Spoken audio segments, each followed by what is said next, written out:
One goal remains.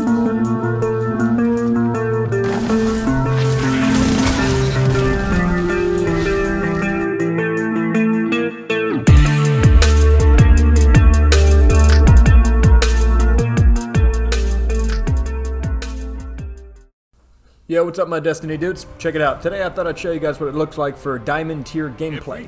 Now, what is Diamond Tier? There you go. This is my own stats. Here's how you find the different seasons. I thought it'd be cool to take a look, or at least show you guys what it looks like in my lobbies. This is me in Season 1, and what I just showed you earlier was Season 14. Now, you can see not much has changed since then. I usually end up in that region. What everyone's looking to get in the Destiny PvP community is Legionnaire, which is that bright, yellow-looking thing. And here are the tiers as they currently stand on Destiny Tracker. Now, what I wanted to show you guys is what a good game looks like and what a really bad game looks like in these lobbies.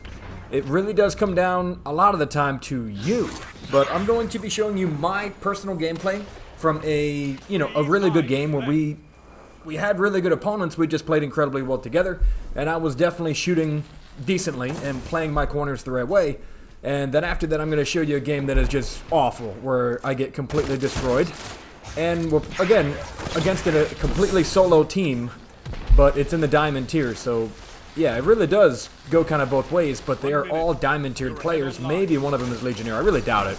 But, yeah, it's pretty wild. So that guy right there, he ended up coming out too far. I'm pre-firing this corner because I know they're over there, but also my buddy on the right-hand side is moving up, and I want him to be able to take that position without them pushing forward.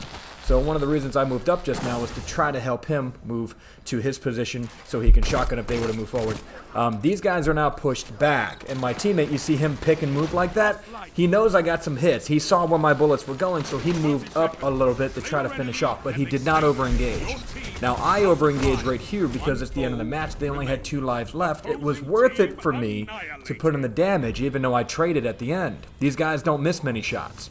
But if I want to mess up, I know that my teammates were following around the right-hand side. My goal was to keep him both in the open or take him out myself. I got lucky enough that I could take him out myself. If you guys are curious, this is the Bygone's Pulse Rifle, the original dad rifle. This is the weapon that I have like over 6,000 PvP kills with. That's my dude, it's my thing.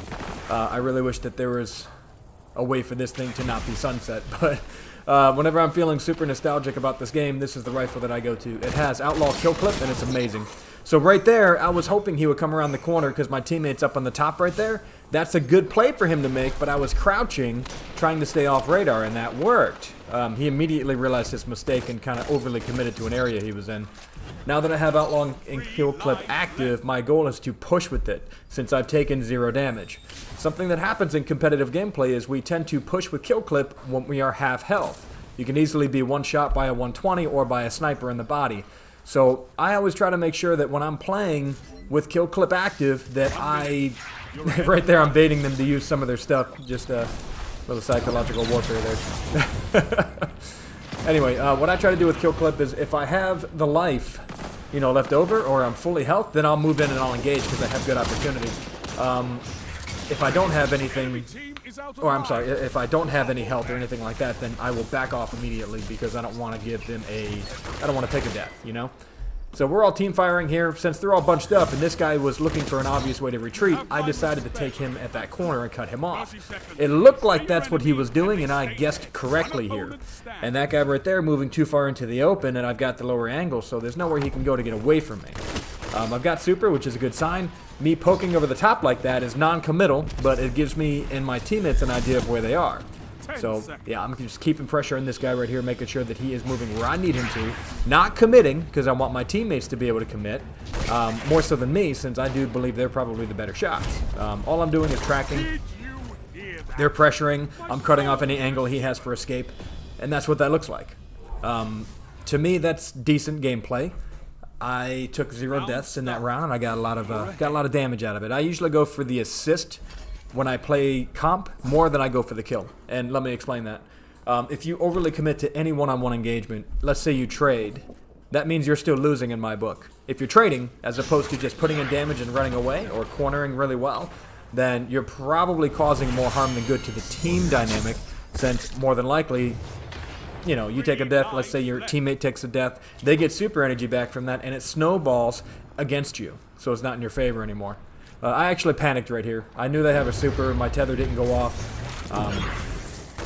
I saw the guy coming in, but I really thought that I could take out the guy that was up top right there. I don't know why I thought that at the moment. I probably should have just tried to run, create space. But I didn't do that, so I messed up. That was my death right there. And again, now I'm starting all the way away from my teammates. The way that I view comp, it's like you're doing a bunch of mini rounds.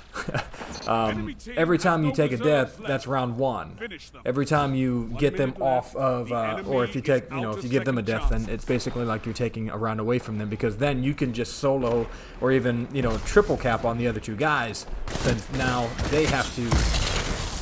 Look at this, dude. You can't get away from that. I have an image of me being hit with that super. Like, I am clearly around cover. It just doesn't matter. I'm excited for the day that they actually fix the geomags. But, you know, these guys are, they're competing, so they're using what they need to use to compete so that they can win, right? That's the goal of playing comp. You want to compete and win. Right there, I immediately start taking damage. I'm watching my teammate up on the right. When he moves forward, I move forward and peek with him so I can put in chip damage, because we're trying to shoot together. At the end of the day, that's what you want. You want to shoot together. If he's moving in, you know, he's taking shots right there, you can't just leave him hanging. You need to make sure that while he's being shot at, that you're the one that's engaging the guy from a different angle. So yeah, my teammate died because I didn't get there fast enough, but I also was able to take out that guy because he overly committed when I started shooting at him. So either way, I think we were going to have him. He was left out in the open. He didn't have a good escape, but that's, you know, what I was going after there. So luckily it worked out. Here's the final round. I don't know what's going on here. I think we lose somebody. You know, connections and PvP, it tends to happen, and sometimes people just have to go. You know, sometimes they leave, just they have to go. They're doing their own thing, and stuff happens. So check it out. In this next round, I think my teammate has a super. Yep, teammates both have supers, so it's go time. Moving forward, I like to take my left route. When I have my super, I usually take the middle so I can catch them in the middle, but I do take the left over here, at least to put on some pressure from an angle. If they're both on the right-hand side, then I can at least get something of an angle, or put pressure like I'm doing right here to move forward. So he should see me on radar right now. With the teammate doing a super like that, there's a lot that you can do. You know, just you have to kind of predict where they're going to be running. And my goal, you know, is to basically try to stop him from moving anywhere outside of, like, I don't want him escaping. I want to take away his normal escape routes. This guy doesn't know I'm here, I think. He might have had some kind of idea, but going invisible really helped me out right there. Anyway, teammates down low. I don't know what he's doing, but I want to make sure that, yeah, okay, so we did lose a teammate here. He's jumping up and down, he's baiting the doorway, and I can see that. I didn't want them to get heavy, so I pushed forward, and a good teammate like he was immediately followed me, which was good. So I start putting pressure on this guy here, and after that I now have kill clip, but you see I'm shooting and I'm pre-firing because I don't want him to push, because I want my teammate to take that heavy ammo. Now if he would have pushed into that, it would have been a problem for both me and him actually. He probably could have got me, but he didn't know that I was low health, I think. So all I'm doing here, I'm hiding, I'm just trying to survive. Want to make sure I have my escape routes available to me, creating space so that they can't get to me. I found the lower end of this to be the better thing. I was going around the corner and I saw and heard that my smoke grenade went off, so I turned around and I was able to get a pick with that guy. And then I know he's up here somewhere. Oh, he's dancing, that's what it was, yeah. So game was kind of over and I think he knew it. Anyway, that's what a good competitive game looks like. That's Diamond, you know, 1 level gameplay basically. I think I'm Diamond 1 or 2. Now obviously there were a ton of mistakes that were made. I probably could have did certain things faster, I could have done certain things better, but that was a decent game I thought, and I wanted you guys to see what that looked like so you have a good idea of what some of the higher end comp activity gameplay looks like. Alright guys, so that was that match right there. Let's bring it into another one. By the way, this shader, the Gift of the Nine, like I showed you with some of the other the stats, the original stats that I got, you couldn't get this shader unless you went flawless in the original Trials of the Nine. So there's 2 of them. I think it's Honors of the Nine and Gift of the Nine or something like that. So that one I chose to put on just because it's kind of pretty. Anyway, this is what a game looks like when you get completely destroyed by Diamond tier players.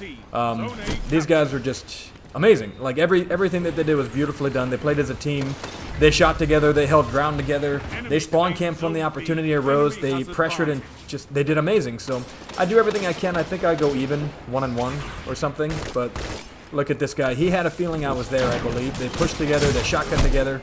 By the time I get taken out right there, you know, 3 other of his teammates are on top of me. So yeah, it's really well coordinated, and none of them are on a team together. They're all solo players. I had to check at the end of it. I just had to. I was like, okay, these guys must be communicating together or something, but they're not. They're just that good at the game. These guys are really, really good. And my team is also full of solo players, and we get stomped. So this is a pub diamond level game, and all I'm gonna do is let it run out so you guys can see what it looks like. That's the end of my rantings and ramblings. Hopefully you got something out of this video. I really, more than anything, just wanted you guys to see, you know, what it looks like in my lobbies. Some of them are, you know, some of the comp games that I play, maybe I should post a comp game where I get completely destroyed. I don't know if you guys would want to see that. Because there's sometimes that you just can't win. There's nothing you could have did differently or better. Look at that rocket, by the way. Did you see it curve upwards? What are you doing? Anyway, sometimes there's just nothing you can do different or better. You can hide, you can play well, you can use the meta, and you're just going to get stomped on by better players. Sometimes that happens. I don't know if you guys want to see that, but, you know, let me know. I have that gameplay recorded too, so I can watch for my errors, and I could, you know, try to do better. It's always good to see what you did wrong so that you can improve. So if you can record your gameplay and do that, it's super useful. It stinks to watch it over again because you basically live it twice. You know, nobody wants to lose twice, but anyway, that's it. Hopefully you guys enjoyed the video. Thank you so much for your time. Thank you so much for watching. Have a good one.